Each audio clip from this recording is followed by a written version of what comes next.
Welcome friends to my review of the Topton fanless and soundless i1365U. I believe that's the 1365 over here. 1365U fanless mini PC. This is an unboxing and review. I just got this unit today. I paid my own money for it, so your thumbs up are appreciated. And yeah, I just wanted this unit, and I'm going to explain to you why as I open it up.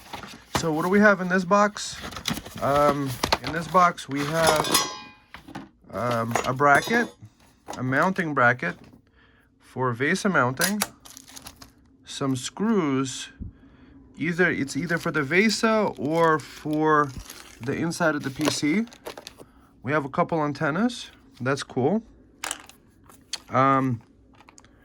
We have a SATA cable, a short SATA cable, and this port to a 12 or to a 5 volt. Oh, that's kind of interesting. So this converts it to the 5 volt SATA standard. This kind of port. That's interesting. Now let's see the main feature of the review. So let's get this box out and check out what we have here. So this is a fanless and silent mini PC. So there are no fans for cooling it. So the front has one of the main stars of the show. It's the USB 4 Thunderbolt port. That is nice. Of course, we have the headphone, microphone jack, USB 3.1. So these are probably 5 gigabits a second ports, at least. If it's faster, that's good too. We have 2 gigabits a second ports, USB 2 ports.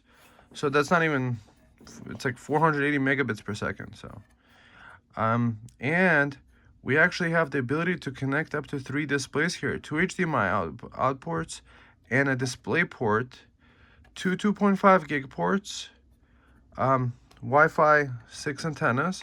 I don't know if this came with actually a Wi-Fi 6 card or not. We shall see. I ordered one without the RAM, without anything. Checking out the AliExpress, I did use their coupon to get it slightly cheaper than this. And on Amazon, if you look for that one, we have, with no RAM and storage, $460. So it's about 80 bucks more. So what sold me on this PC? A, it's an i7. B, it's fanless. C, it has the USB 4 port that allows you, I believe, to power it off USB-C power delivery. So from a laptop plug. D, it's fanless.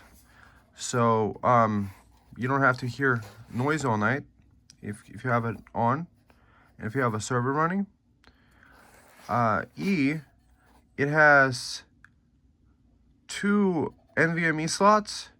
One is Gen 4 and one is Gen 3. So that's good. So the Gen 4, the main boot drive could be off of Gen 4, and it has one SATA port. So you could have up to 3 drives in here without an issue. And if you have USB 4 and you have power delivery, technically you should be able to run 10 gigabit networking on it. That's one of those things. The holy grail of a mini PC for me is it can have 10 gigabit networking. One of them at least.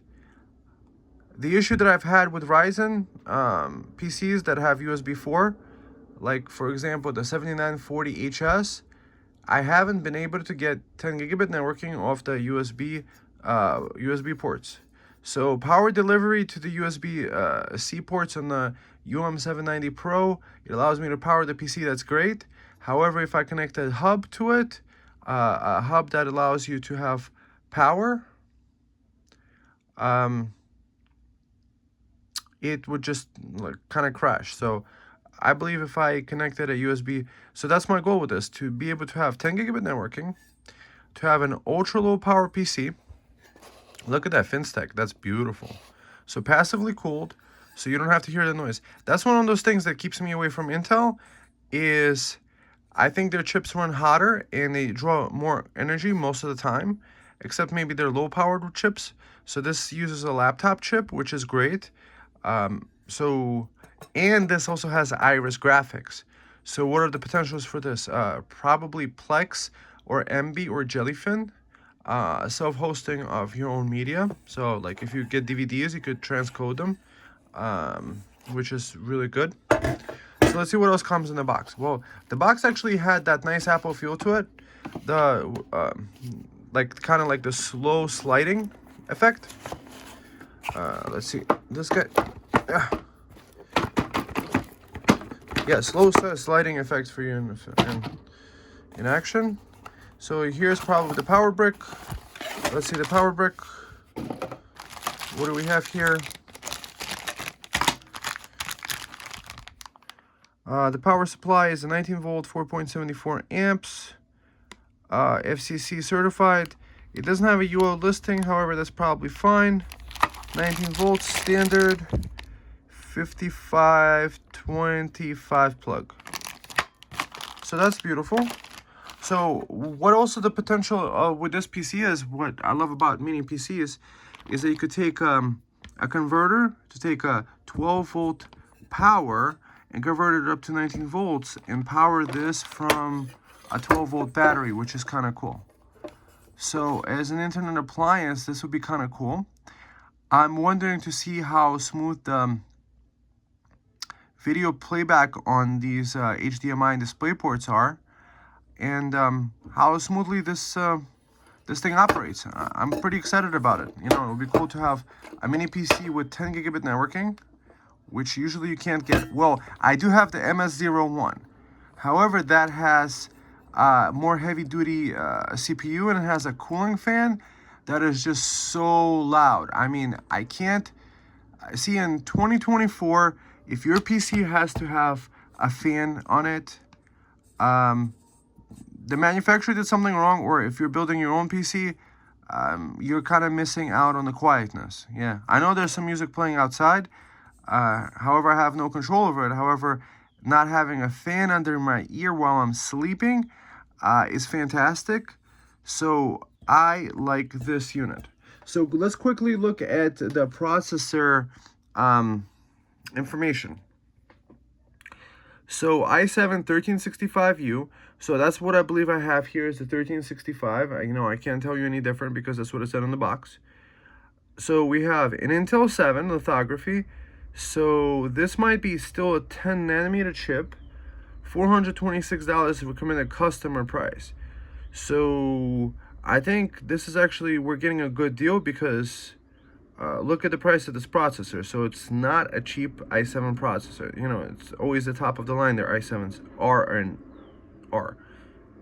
were and are. So base processor power is 55. Max turbo power, so could turbo up to 55 watts. Minimum is 12 watts. Intel Learning Boost. What does that mean? Deep learning. Designed to excel AI learning uses cases. Intel AVX 512 neural networks and increases deep learning interface. So that's kind of cool. Marketing status launched, and this was launched Q1 of 23. So about a year and a half ago. However, I haven't seen any PCs being built with it, so it probably took them a little while to get this stuff up to date. So it does support DDR5, but my version, however, does DDR4, which is great. I bought 64 gigs of memory for it. It's great to have multiple drives in there.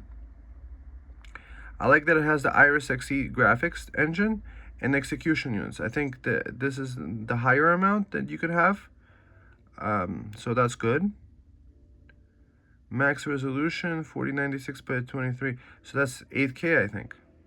Or is that 8K? I don't know. Anyways, so it could definitely do 4K 60. That's the most important.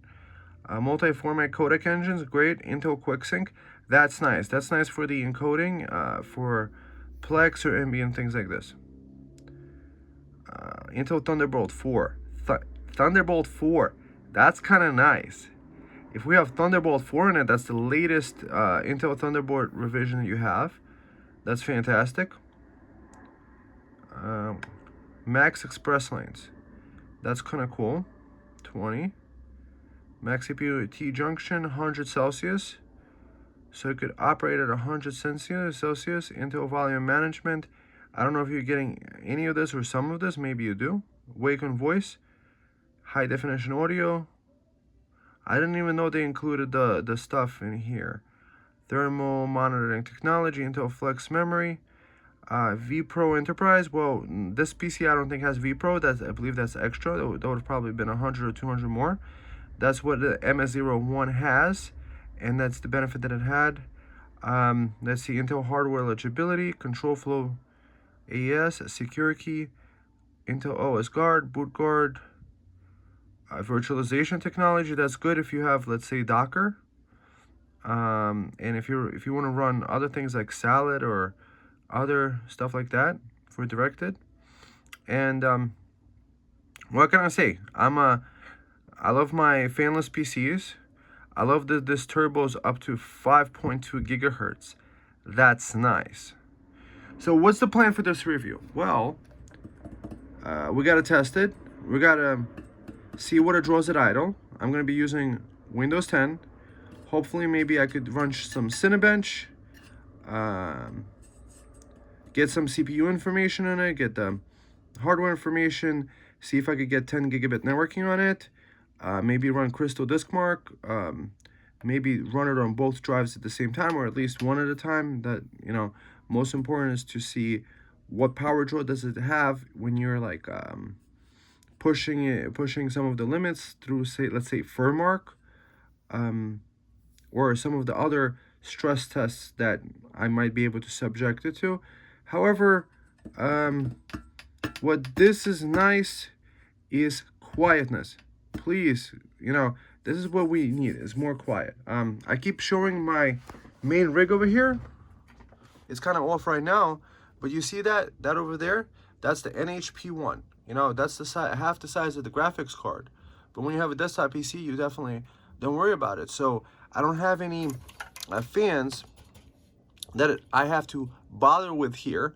The only fans that I ever have running is on the GPU when the graphics starts spinning up. Let's say I'm playing a video game, or if I'm processing a video or something like that. But the rest of the time, this PC could be completely cool and quiet, and especially because that power supply back there is an 800 watt titanium, so that's the most efficient possible. So, however, that probably draws 100 watts. What I'm trying to see if this could be idling at lower idle states. Perhaps that's one of the things that I heard about Intel's, is that it might be idling even lower than RYZEN's because of, I believe they're called C states. So there's like C1, C2, C3, C5, C6, something like this. And I think I've seen even Intel desktop PCs even idle much lower. So what's the next step? Well, let's open up the bottom. Let's see what's inside. And then have it plugged up and just do several tests and then come back with a conclusion of what we think about this PC. So this is what it looks like on the inside. So it does come with a Wi-Fi 6 card, which is nice. Some people might say, oh, it's on Wi-Fi 7. Well, I'm going to take this out anyway, so I'm going to piss those guys of you that like Wi-Fi anyway. However, I do like that there's free Wi-Fi in this because most people do use Wi-Fi. However, I have a whole video about Wi-Fi, electricity, and all this other things, how it's not the most conducive to the best of optimal health.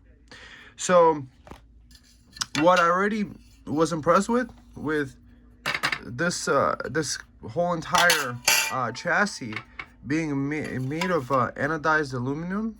I think anodized means that it's been coated with this black coating, which is nice. And you see on this side, we have space to put a SATA drive. The SATA drive connects via short cable to over here, the power to the SATA, and the actual SATA data cable. So this is an AE key. And of course, we have the 2 RAM slots. So we have 64 gigs of RAM over here. The TimeTech. I like to get the most premium versions that I could get. So I got the 3200 megahertz. We'll have to see in the BIOS, is it really running at the 3200 megahertz or inside Windows? So let's have that beautiful snapping action into place. And get this. Oh, no, not like that. Oh, we gotta put it in from the side like this. Boom. Okay. So we got one TimeTech. This is actually a beautiful looking RAM. I like what you guys did with this TimeTech. Nice name too. So we got 64 gigs of RAM. Why did I get 64 gigs of RAM? Because I could. And I felt like 32 gigs might not be enough, because one of the things that you could do with this is to have Docker containers running on it. And each Docker container could take a gig or two, and I don't want to be limited by the RAM, so yeah, I just figured throw in an extra 40 bucks instead of 60 bucks for 32 gigs. Why not pay like 107 for 64? That was the option. What we're going to be using for the drive today is going to be this one. This is what I had lying around. A P3 Plus Gen 4x4. So hopefully it does get at least some of the speeds. Perhaps it depends also on the drive that you get. So the best of my educated opinion is that to install this drive over here, that's the Gen 4 drive, and where it says NVMe SATA, that sounds like Gen 3 and lower drives in there. However, I do like that you have spaces for 3 different drives: the NVMe, the Gen 3, and the SATA together. And then the question becomes, is it gonna like slow down the drives or something like that? And yeah, so let's get this drive installed, and let's get this guy plugged in and see what we get out of here. Maybe I'll put in also a Gen 3 drive into this slot, so that we could do crystal diskmark drive test and see. I have a nice Samsung Gen 3 drive that we could test it with. So let's get to that part. First order of business, let's get this Wi-Fi disconnected. Well, yes, you might say in the comments below. Comment below, by the way. And thumb up. If you haven't thumbed up yet and subscribed yet, what are you waiting for? Anyways, yes, you could turn it off in Windows. However, if I don't have to turn off something or think about it, I'd rather do that. I could always put this card back. Apparently, this one went on the right side. I don't know if there's actually a polarity to these things. So I think it's just 2 different antennas. One might be Bluetooth, one might be Wi-Fi. Comment below what you guys think about those topics. So what I'm going to need to do is put a little bit of piece of tape on each one of these so it doesn't short out something on a board while I'm using it, where I could of course cut off these wires. But why? In case you know, I do want to pass it on to somebody that wants to use Wi-Fi and doesn't heed my warnings about the Wi-Fi, what it does to you. So let's get to the next part. So the antenna wires have been covered up so they don't short something. The Wi-Fi 6 cord has been removed. And what I did was also I attached the 4 terabyte SSD via the 4 mounting screws. It could kind of actually stay without the mounting screws. However, I just wanted to see the proof of concept, how this thing filled with drives, because I got a feeling that a lot of people are going to be using this as a home lab server. So being able to use this PC like this is kind of cool. So I'm just wondering if this drive over here would actually interfere at all with a heatsink SSD. It looks like it won't. It looks like you could put SSD with the heatsink. If you're interested in about an SSD with a heatsink, like the 990 Pro or maybe other chunky heatsink SSD, I just figured that it's already a fanless PC. You might as well put a heat synced SSD drive, because this, if you have 10 gigabit connection on it, you could definitely have some stuff with it. So let's get this cover back on and let's power it up right away. And what I'm planning to do is to power it up right away via a USB-C Thunderbolt hub to see how it powers directly from that, because to that hub I can connect 10 gigabit Ethernet and see that it all works right out of the box without even having to change any settings. That would be kind of cool. So this is a Gen 4 drive. However, this Gen 4 drive might not be the full speed like a Samsung that would be 7,000 megabytes. But if we're gonna get 4.5 to 5.5 off it, that would be great. And I just figured I would populate it with all drives, because what if there's some caveat, and if you put 2 drives, one becomes slower. I've seen it with many PCs left and right, that they don't have enough PCIe lanes. However, when we were looking at CPU marks, that apparently we have 20 lanes across the board for all the devices. So I guess this uses 4 lanes. This uses 4 lanes. What else uses 4 lanes? I don't know. So I figured with so many lanes available, they could have actually put maybe another, maybe an opportunity missed is maybe they could have put another drive into here, like right here, instead of these USB ports. Maybe move them a little bit to the left. Maybe put drive 3 and drive 4 over here. That would have been really cool. Imagine a fanless mini PC that has 4 NVMe slots at full capacity. That would be 4 by 4 by 4, that's 16. Add another 4 here, that's 20. Add a few more via chipset. However, even if it was like by 4, 2, 2, and 2, it would still be like 3 gigabytes a second. So maybe that's opportunity missed because we have this space in the middle. However, they didn't miss all the opportunities, because the most important opportunity is the USB-C port. This is what kind of sold me on it. Also, of course, I'm going to keep repeating a fanless over and over again, because I'm the type of person that just likes fanless technology. I'm so tired. I'm so done with fans, because eventually fans could fail, and then you have to like walk around them and sit at that computer for years that you're using the PC, and it's there in the background making noise for you. So let's get the cover back on. Let's get this cable connected, and let's see it connected for the first time, and to see if it even boots. And then maybe check out the BIOS. What's inside the BIOS? I'm curious about that. It looks like maybe a heat-sinked fan would fit, heat-sinked NVMe would fit, but maybe not even try the opportunity because of all these extra cables, and that extra heatsink might get in the way. So the drive just might not run as fast as it would probably with a heatsink and complete cooling. However, I think that's fine. Probably stick without the heat-sinked versions. Fans, I'm still having a debate in my mind. Well, the non-heatsink, of course, closes up fine.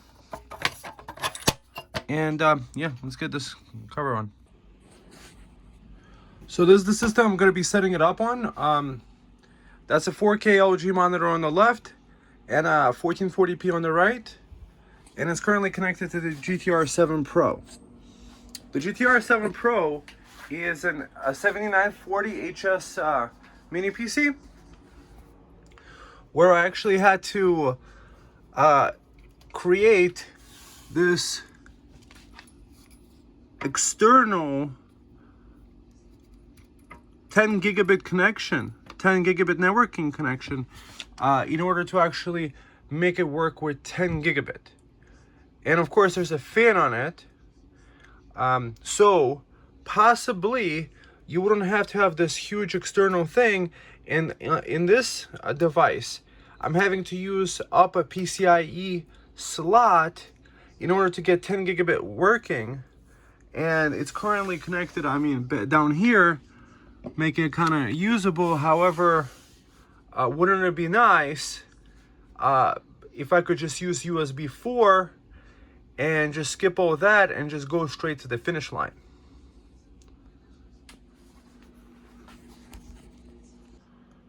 So I have this USB 4 Thunderbolt 4 dock. If this truly supports Thunderbolt 4, hopefully this will work with this right out of the box. So instead of using a power adapter, I'm just going to plug this in. I'm going to plug in Thunderbolt 10 gigabit connector to it, and let's see if it works out the box. And then we're going to have this power meter over here. We're going to see it, of course, with this pluggable Thunderbolt hub.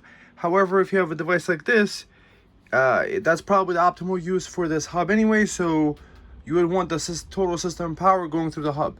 And the question is, will 60-watt host charging be enough for the mini PC together with this?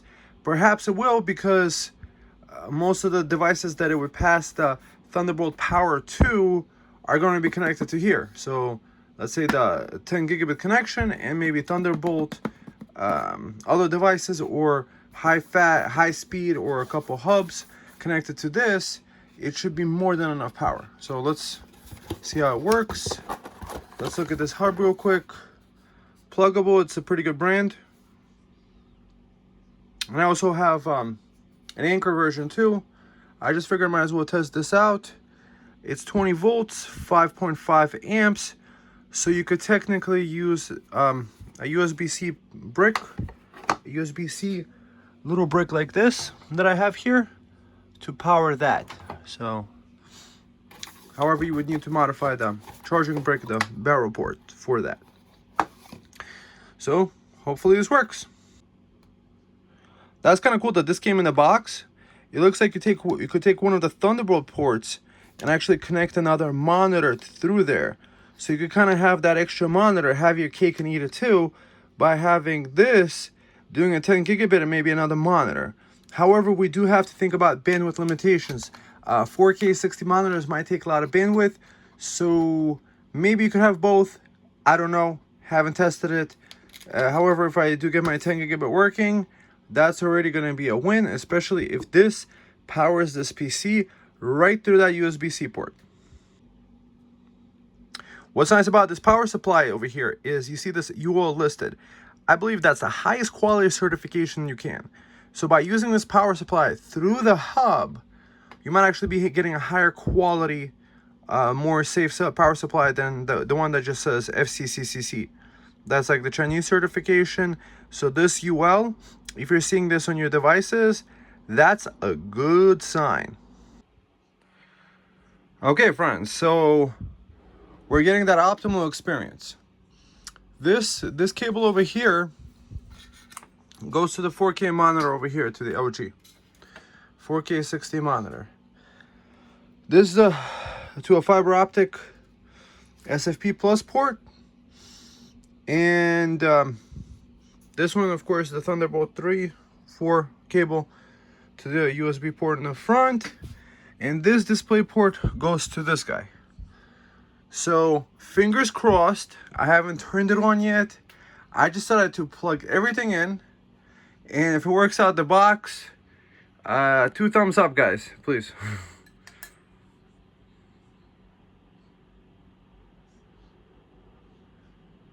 Okay, how would I even know if it's on?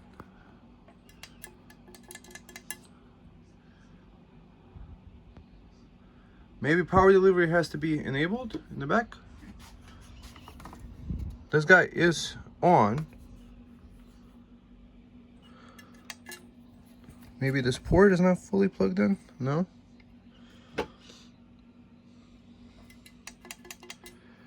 Perhaps it has to be enabled in the BIOS. Now let's try it with the power brick. I mean, you can dream, right? You can dream. So let's try first with the different docks. I have this also Anchor 5-in-1 Thunderbolt mini dock. The reason why I think this one might work is that it has more like 80 watts power delivery to the unit. Maybe it's not getting enough juice off the bat, or maybe I should just try with the power brick first to turn it on. Maybe I connected too much stuff. I don't know. Maybe try disconnecting this. Okay. No wakey. No lights coming up. Okay. Let's just try connecting the power brick, I guess.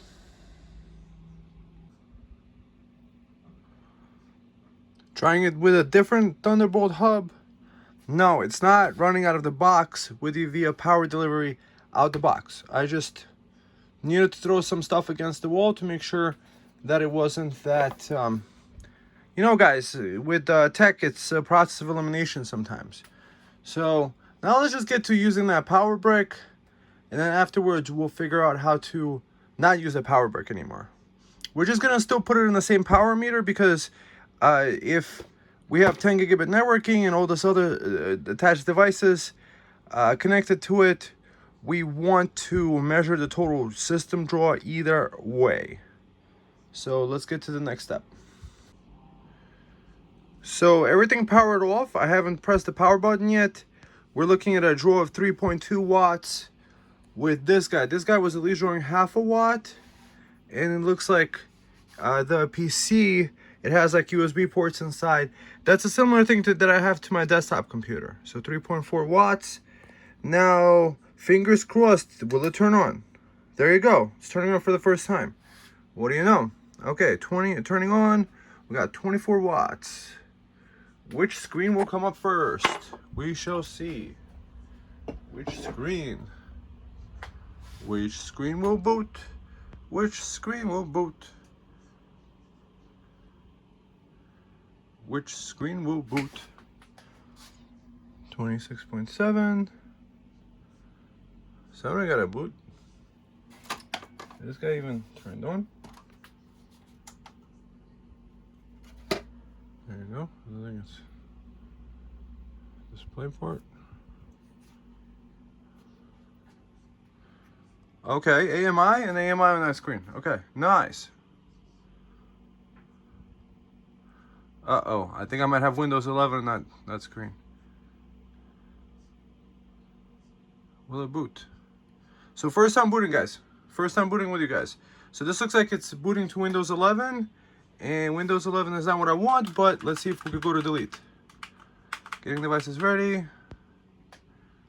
Well, I'm happy at least it works. You connect the power brick. 45.9, 44.6 power draw. Okay.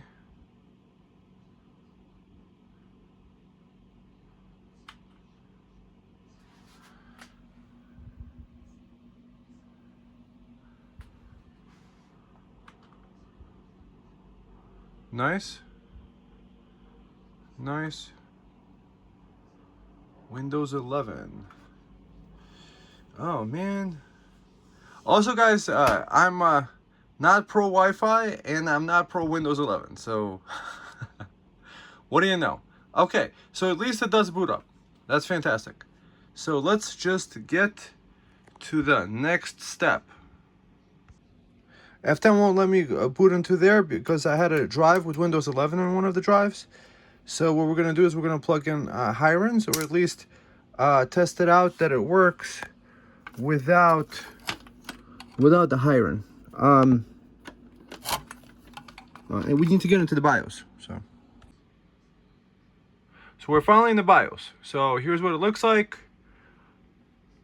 So build date is 12/13/2023, 1365. We got the 64 gigs of RAM. Advanced RC ACPI debug. Wake system is 5E RTC. I don't know what that means. Low power, so idle capability. If enable ACP at lower power, sounds good. PCI delay optimization, MSI enabled. Let's see. Crap. So chipset, onboard SA, graphics configuration. Skip scanning external graphics card, enabled. Primary display, IGFX, perfect. Primary display, external GFX card. Okay. Internal graphics, enabled. Graphic size, aperture size. Select the aperture size above. Okay. Intel PIM, enable disable PI, early display. Don't know what that means. Enable VGT, LC Intel Ultrabook event support. Slate enable. Don't know a lot of these functions. Okay. So chipset, we figured that out. Okay. Chipset, stop grant, security. Secure boot. Secure boot. Can we disable secure boot?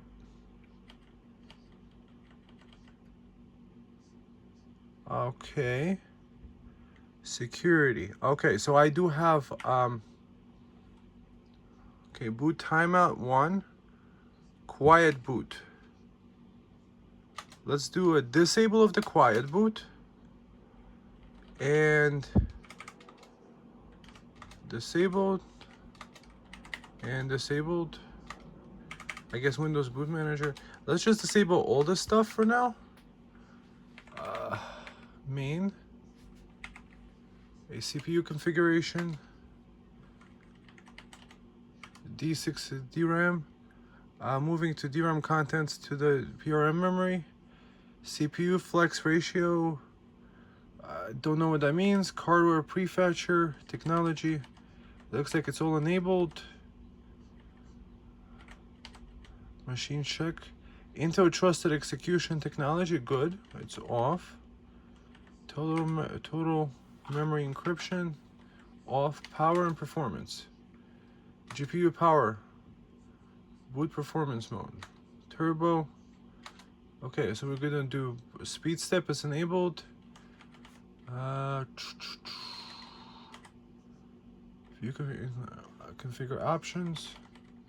C states. Oh, so remember I told you that allows CPU to go when it's not 100% unit. So the C states, that's the efficiency stuff that we want enabled. Auto demotion. Don't know all the C state stuff. That sounds good. I'm glad we got to the C state. Latency, don't know what that means.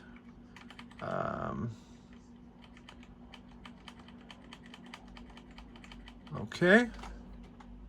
So that's good. I'm glad we got to that. So that was an advanced GT power management console. Render standby. Disable GT frequency. Enabled.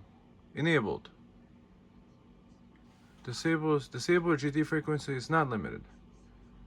Okay, maximum G free to a default max frequency. Okay. What if platform settings? Charging. Oh. Fast charging. Let's do fast charging. Firmware configuration. Smart. Pseudo G3. I don't know what that means. Code support. So this is really cool. We got a lot of functionality that we haven't seen on other features. I think the C states might be what make this the key to an ultimate server, with having really super ultra the trusted device. Okay. All right, friends. So I guess we're done with the BIOS, at least for now.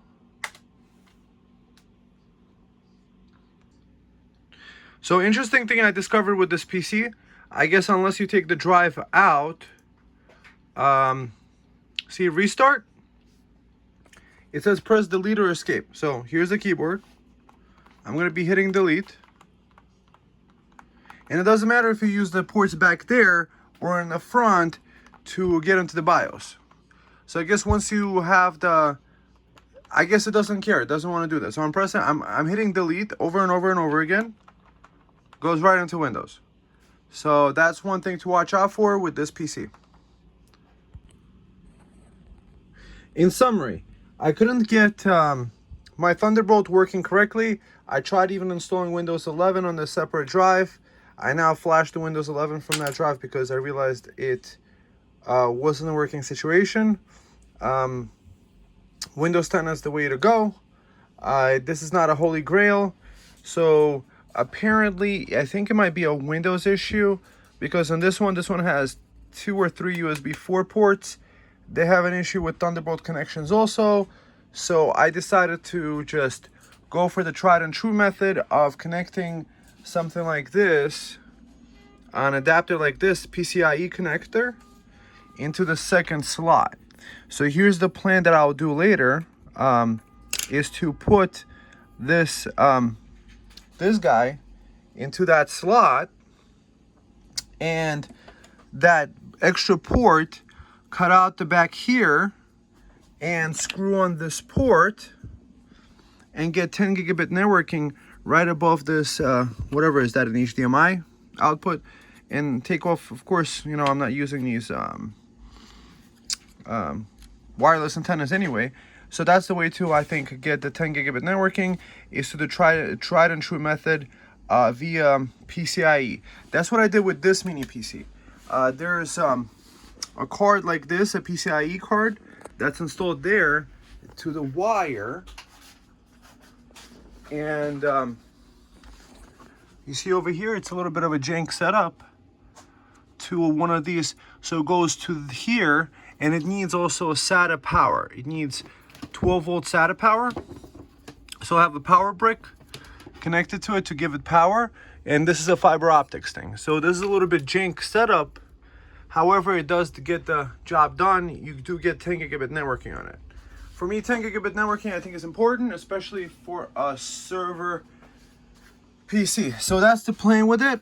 So for now, I am going to put this Gen 3 drive into here and connect the SATA, and maybe run Crystal diskmark across all 3 just for the testing period. I'm probably going to replace this. I'm just playing around with it and giving you the results that I had. So this way, when you're ordering, you're going to know what you're getting into. Also, I mentioned to you the issue of getting into the BIOS. So the only way I was able to get into the BIOS is actually take out the NVMe drive and boot with RYZEN's boot CD. And then I used a USB to an NVMe converter to like format the drive and stuff like that. So that's an issue for me. It might be an issue for you. It might not be an issue. You might just want to have just one operating system that it goes to all the time. Just be aware of that, and that's why I'm making this review. Just like yourself, you know, I got this PC, and yeah, thumb up the video if you like it so far. And so we're going to do a Crystal, a diskmark test, and we're going to do a video test next. So now I'm doing the memory test. I'm pegging all the drives at once. I figured you guys might want to see this part of the test where I'm pushing through to the C drive. The C drive is the Gen 4 SSD. Probably not the highest quality. Maybe this is the max that it gets anyway. The other one is a Gen 3, so that's actually reasonable. And so this D drive over here is a SATA. So that's where we get it 561. And this one is the Gen 3, which is the E drive, which is a Gen 3 SSD, all running at once. CPU is doing 8%, and the disk is what? Is it 100? And right now, the max it's pulling is 50 watts at the wall. Now let's come back at the end of the test to see how these drives did. So what I'm happy about is that these there's no limitation when you're using both ports at the same time of the throughput that you could get out of each drive. So the SATA is getting its highest SATA, the Gen 3 is getting the Gen 3, and then Gen 4 is getting the Gen 4. It's I think more of it depends on the speed of the drive. There's a lot of Gen 4 drives that are this speed, and it was the cheaper kind of drive, not a Samsung. So perhaps that's why it's not getting that 7 gigabytes per second that a Samsung could do. So it just depends on the market. I'm really happy thus far. So let's come back with the end of the test. Right now it's doing 44 watts at the wall. So I believe the benchmark is done. Also, it's copying over R23, doing extraction, and it's only taking 42 watts at the wall. And we're running a 4K screen here and a 1440p screen here. I would say these, the Gen 4 looks like it operates as Gen 4 is intended. Gen 3 is operating as Gen 3. It's handling this. And what's nice is that it's completely, you don't hear it. I have a couple of laptops working here. You could hear the fans blowing heavy and hard. Meanwhile, this guy, you could probably sleep on this guy. That's nice. So that's a nice selling point. And so far, graphics-wise, I think it's actually doing pretty well. I think next, let's do the 4K video playback test from YouTube in Firefox. That's what I use. I like Firefox. And let's see if we could do 4K playing here and 4K playing here with the stats for nerds to see if there's any dropped frames, to see if there's any issues with them. With the thing. So I'm very impressed with the crystal diskmark. There's no limitation in the bandwidth. That's really nice. So I'm doing 2 4K streams at the same time. See down here it says 4K, and down here it says 4K. So this is on the actual 4K monitor. I did see 12 frames dropped. However, that might have been while I was actually loading this video up on the right screen. It might have dropped to 12 frames when I started playing that back. So far, since the beginning when it dropped the couple frames, it looks like it's playing everything back perfectly on 2 screens. It does have 3 ports on the back, which is cool. So we are getting 4K playback that's nice and smooth. Viewport frame, 25 current and optimal resolution. So current, so it's doing 60, and current optimal resolution 3840 by 2160. So viewport frame is 2560 by 1440. So I have 1.5 scaling on this 4K monitor on the left here. So I'm liking this playback. What my conclusion with this computer is, this might actually be a nice PC to connect to a 4K TV for playback, especially if you use U-Block Origin. Look it up yourself. And yeah, so since the beginning 0 dropped, and this guy we have 12 dropped since the beginning, and it's playing that back really nice.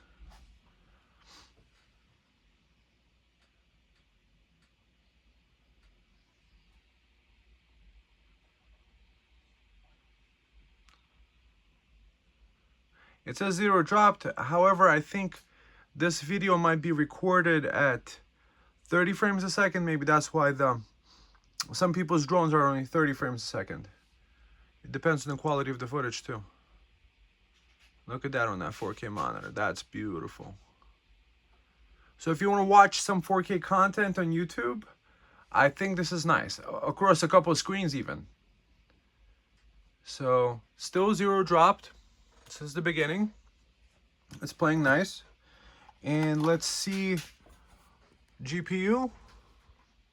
It's using 32% processing power. And GPU, I have 64 gigs of RAM in here, so it's doing 32 gigs of memory, so I guess it's taking 2 gigs, 32 out of the 64 that I have here, as kind of like a possible reserve for the stuff. So buffer health is nice. I'm using the standard plug, the 2.5 gigabit Ethernet on it, so it is playing nice. We are kind of at 60% utilization there. The CPU dropped down to 3.5 gigahertz. Memory, we're using 1/5 of it. Let's see what else is kind of cool. That's nice. And this is with all this stuff playing back, we're using 42 watts. So that's completely quiet. That's nice. So if you want to watch a bunch of YouTube videos, or maybe even do some video editing, video encoding with the QuickSync, this might be a good use case for it. That's what I didn't like about the other. There's another FANLESS mini PC that I reviewed that has the 7730U, the RYZEN version of a FANLESS mini PC. And I don't feel like it has the same functionality because A, it only has one PCIe port on a PCIe M.2 port, you know, for drives, and one SATA port. And when I connected my 4K monitor, the video wasn't as beautiful and smooth as it is using this. I think also this playback video could be changed to something more like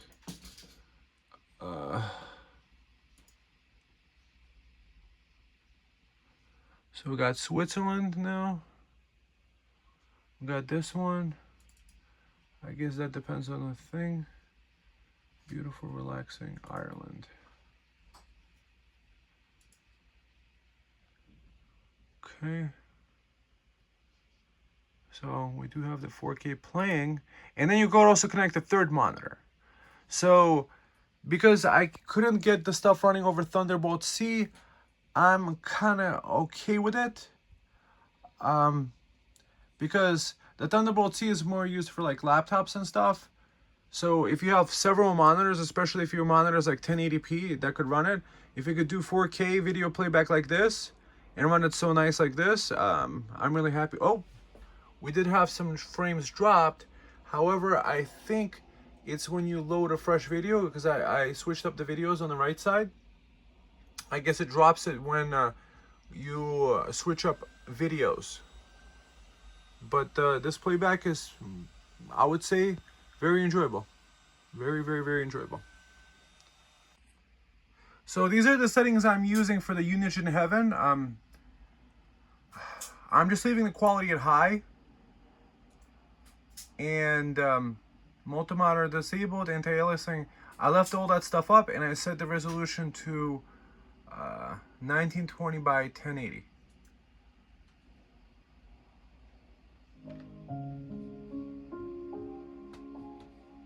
So let's close that down. So I guess it's using this as the main monitor. However, the most important thing is that what can the Iris graphics do at the 1080 resolution? So in the right hand corner, it's saying 34 frames a second.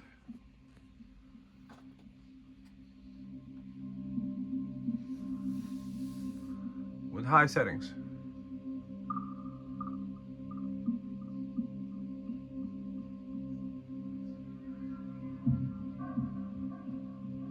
Now it's at 48 frames, 50. That's pretty decent.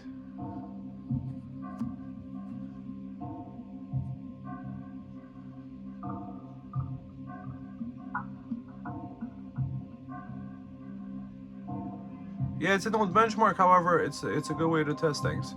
And while it's playing back the benchmark, let's see the resources that it's taking.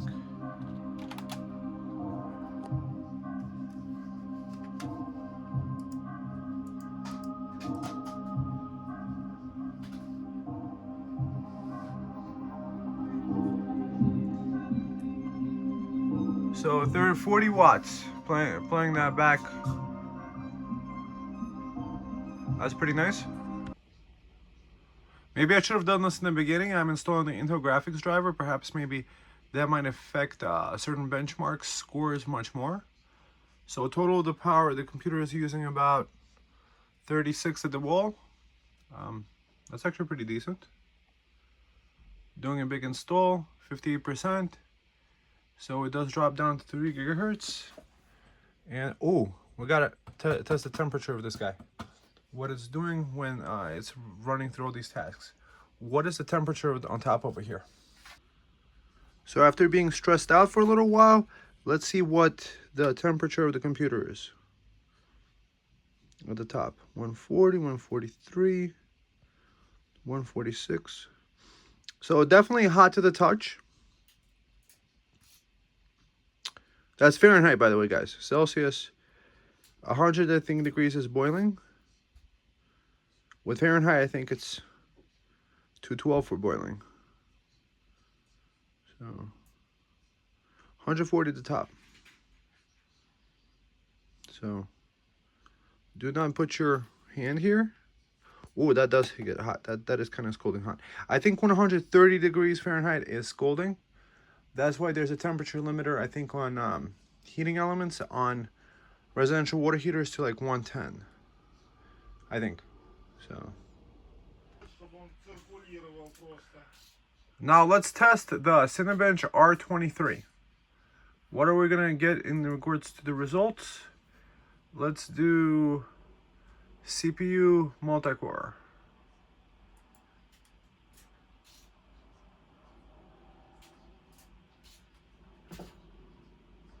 Okay. During the Cinenbench run. So let's see. Performance. Oh.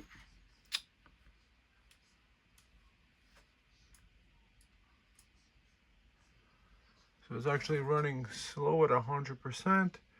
It's taking 40 watts at the wall.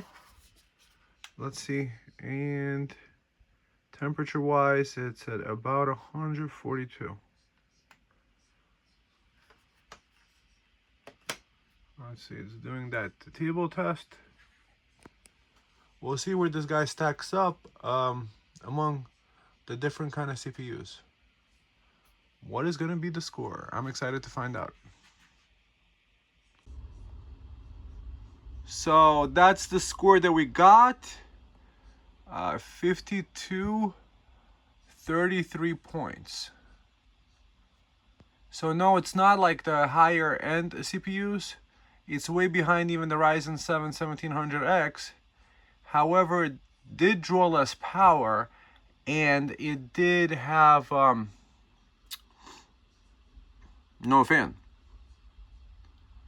So, and it's not at the 28 watts. You see that 1165G7, it's at 28 watts, is 4903.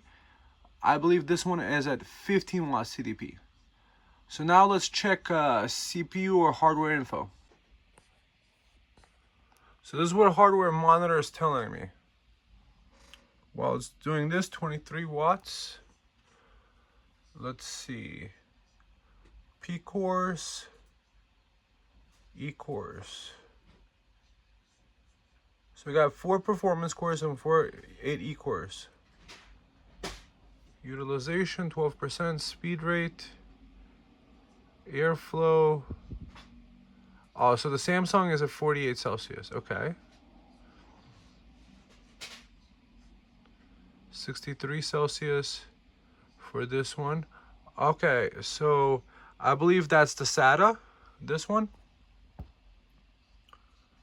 Intel graphics GPU, speed, CPU, shared memory. Not much in the, okay. So package temps, we have 63. We had the highest 92. Package 18.70. Power max 114. That's kind of impossible because the power brick could only do like 100 watts. That's the different other cores.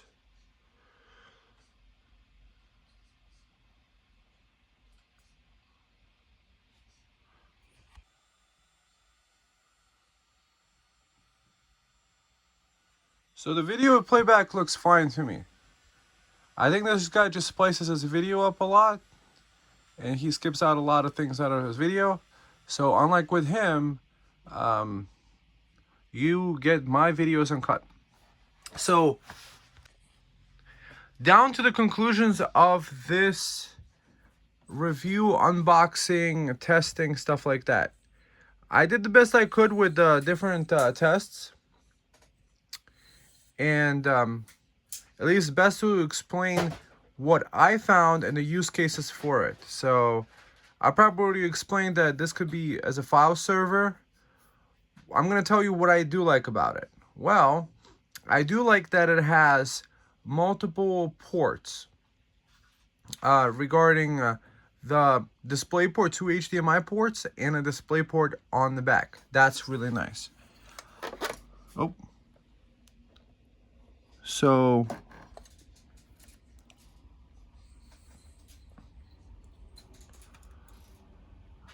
what else do I like about it? I like that it has these convenient USB 3.0 ports on the front. I do like that it does have this USB 4 Thunderbolt interface. Perhaps if you guys use it, you might get it to work. Maybe it will work better with Linux. I like that it has 2 PCIe slots, one that's Gen 4 and one Gen 3. That's convenient. I like that it does come with a Wi-Fi card for those of you guys that use Wi-Fi. And it did come with the little antennas that you could use with it, so you could use this perfectly with Wi-Fi. I do like that it has 2.5 gigabit Ethernet on it. That's convenient. I like that it is fanless. So maybe as a media watching PC, watch your 4K videos on YouTube, stuff like that. That could work. Or maybe monitoring different kinds of like things across 3 monitors in case you would need to. That would be kind of good. Perhaps maybe as a Skype or a Zoom call PC, because what you'll find, unless you have a Mac, with Macs you don't hear the fan noise in the background. You kind of would want to have a quiet room, perhaps for not getting that captured in the sound in the background on, let's say, an audio video podcast interview. That's nice. I do like that. I do like the very reasonable price, between $300 and $400 and $500. I was able to pick it up on sale. There was a coupon code, probably like around the Black Friday deals. They called it the 11/11 deals because I guess they tried to beat Black Friday to the punch. That's nice. I like these nice heavy duty metal heat sinks on the top. This is definitely doesn't feel cheap because of that. Overall, I do like this PC. I like that it's also low power. I mean, I do have this some video playing in the background. As you guys have seen, it's 32 watts. I haven't, I guess, shown you the lower end, what you could do with C-states. Maybe it can go down to 5-10 watts. I don't know. I haven't tested it with like the screen off. I just have this guy playing in the background right now. So yeah. What else? Oh, let's do a quick hardware info setup before we get to the end. We don't want any updates right now. Let's quickly close this guy down. Cancel the download. Okay. Let's see. Iris graphics. Raptor Lake. TDP is 15 watts. We were correct about that. MCU is 410s. Operating point. Max Turbo Max is 5200 megahertz. What else? We have these. So Iris Graphics is operating at PCIe 2.0. I don't know what that means, at disabled. ELUs, 96 execution units. Active clock here. Motherboard, it doesn't even tell you. Intel Alder Lake. BIOS update is 1219. Effective clock. Yeah, that's one of those things I guess you can't really do much about updating the BIOS. So overall, put your comments below what you guys might think is the use for this PC. What would you do with it? Would you do a 10 gigabit modification like I'm planning on doing to this PC? Would you run a file server? Would you do a pfSense firewall?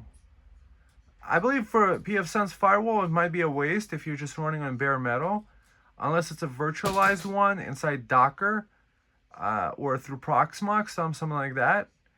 However, that's frowned upon. Maybe have a separate PC just for that, which I kind of did order. All right, friends. That's the best I could come up with. I hope you enjoyed the review. I just went through the paces. Did it help you? Did you decide to buy this unit or something else? Did you find anything else more powerful in the fanless options? I don't believe there is anything. I believe also the graphics wise, it is definitely kicking the butt of the RYZEN version, the 7730U. Both are made by the manufacturer Topton. I believe they're the #1 like mini PC manufacturer. They might be actually making the mini PCs for the minis forum, maybe, or at least some of them, possibly. So Topton is a pretty big manufacturer. I mean, it doesn't come much with instructions and stuff like that. It does come with everything you need. I like that it did come with the Wi-Fi, even though I ordered it with nothing. So yeah, it's available on Amazon, and however, I ordered on AliExpress. I think it might have been cheaper there. However, I do appreciate it when you do click the Amazon links and probably order anything, because there's a cookie. It might, you know, give a little crumble of a cookie back to me at no cost to you, which is a win-win for everybody. However, most important is the subscribers. I mean, you guys are what I'm doing it for, you know, other tech enthusiasts, and giving my spin on tech stuff that, you know, which some of people like you're at the end of the video, so you watch the entire video. So if you're not subscribed yet, please subscribe, I guess, or don't, whatever you wish to do. And yeah, let's have a discussion below. Check out my other videos, and I'll see you in the next one. And good luck with everything, and I hope you the best home labbing ever. Talk soon. Bye.